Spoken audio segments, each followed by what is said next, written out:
The 2019 offseason has seen an unexpected number of trades as well as big names moving from one team to another. There's been quite a shakeup throughout the league, with some moves standing out compared to others. Previously we took a look at the 10 best moves thus far in 2019, but what about the opposite end of the spectrum? Which teams and players are bad combinations? Which moves are simply bad fits? Here's a look at the 10 worst off-season moves across the NFL. 10. Seahawks bank on Jason Myers. The Seahawks had Myers in camp last season before cutting him in favor of Sebastian Janikowski, but now he's back on a 4-year, $16 million deal. The money makes sense for a kicker who connected on 91.7% of his field goal attempts, but can he deliver another similar season? In his previous 2 seasons with the Jaguars, Myers connected on 79.4% and 73.3% of his field goals, respectively. He's also struggled on his point-after attempts, missing a combined 15 over the last 4 seasons. The deal is essentially a gamble for Seattle, who hope to get 2018 Myers as opposed to 2015 to 2017 Myers. Short of getting his very best, that's a hefty investment in an otherwise sketchy kicker. 9. Colts gamble big on Devin Funchess. After several so-so seasons in Carolina, Devin Funchess got the boot last year, essentially finding himself excommunicated. He was allowed to walk into free agency without restriction, and many expected him to seek out a 1-year, prove-it deal midway through the offseason. Instead, the Colts, carrying over $100 million in salary cap space, decided to splurge on the underperforming product, signing him to a 1-year, $10 million deal.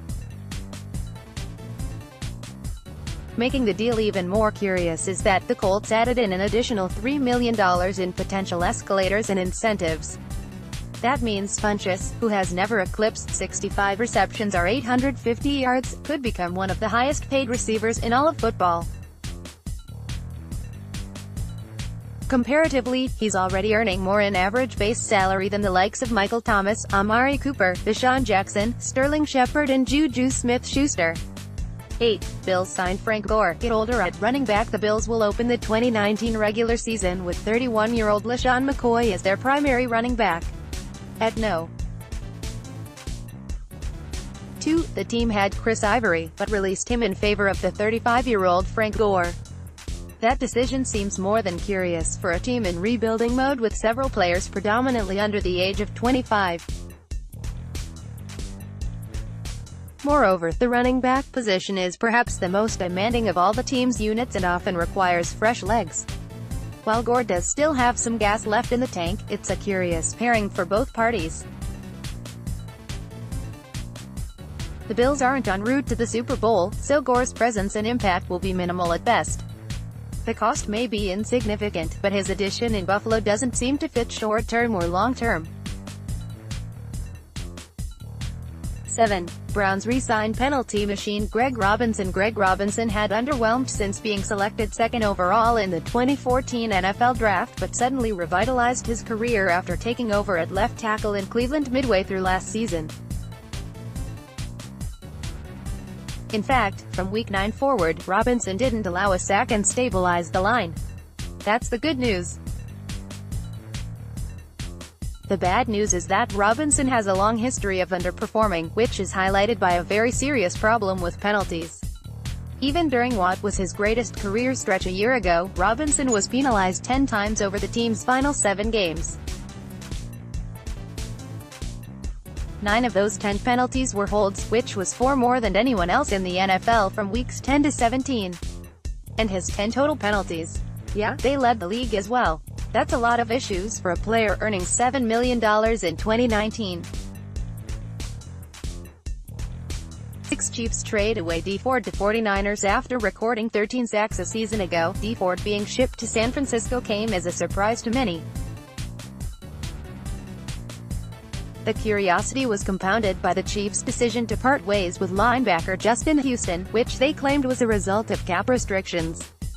Ultimately, they didn't feel Ford or Houston fit Steve Spagnuolo's incoming 4-3 scheme, which is more an indictment of the coach than the player. And while a 2020 second-round pick is a relatively solid return, it does little to solve Kansas City's current issues at the linebacker position or the now compounded issues in their secondary. Overall, the defense will take a major hit in the absence of their most game-changing pass rusher. 5. Raiders signed Vontaze Burfict. The addition of Vontaze Burfict, the player, isn't necessarily a bad move for the Raiders, but with the player comes the person. Burfict has a long history of dirty plays and is viewed as a potential danger to others on the field.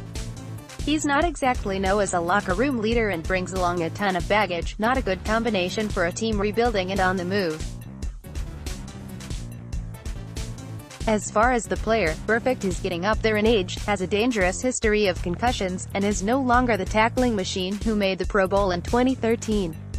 That's not to say he doesn't have anything left in the tank. He does, but was it enough to warrant signing a player who is widely viewed as a loose cannon? The honest answer is no. 4.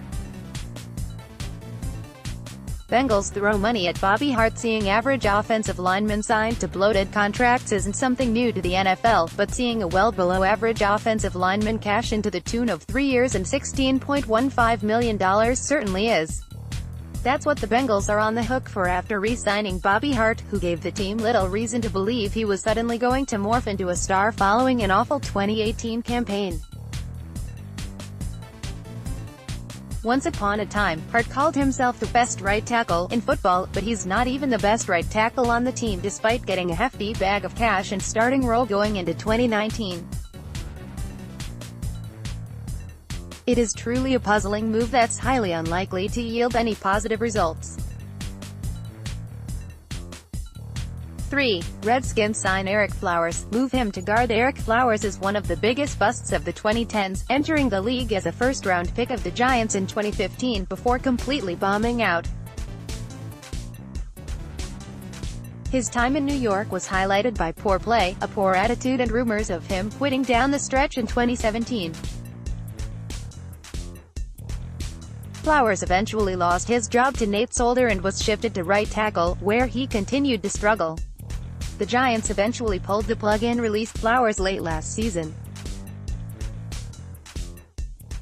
He caught on with the Jacksonville Jaguars and his former head coach, Tom Coughlin, but it wasn't enough to get him on the right track.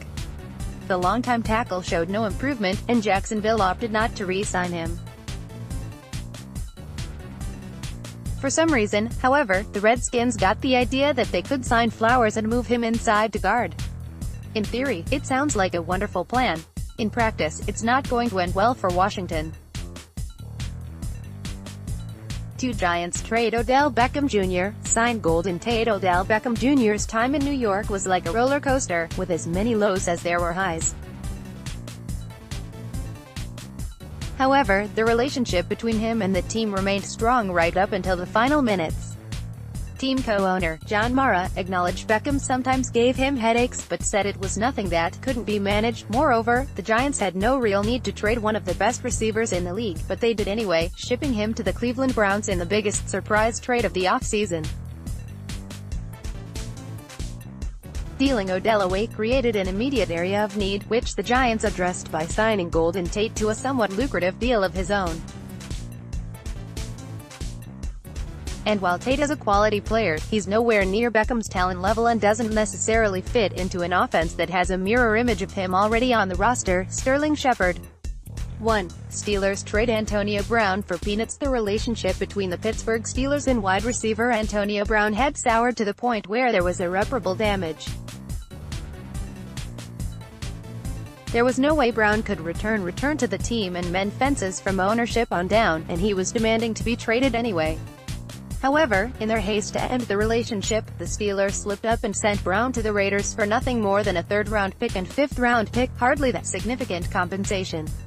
Steelers general manager Kevin Colbert said the team would be seeking or the sort of haul that a player of Brown's caliber should have drawn. They could have gotten more, but they allowed Brown to dictate the pace.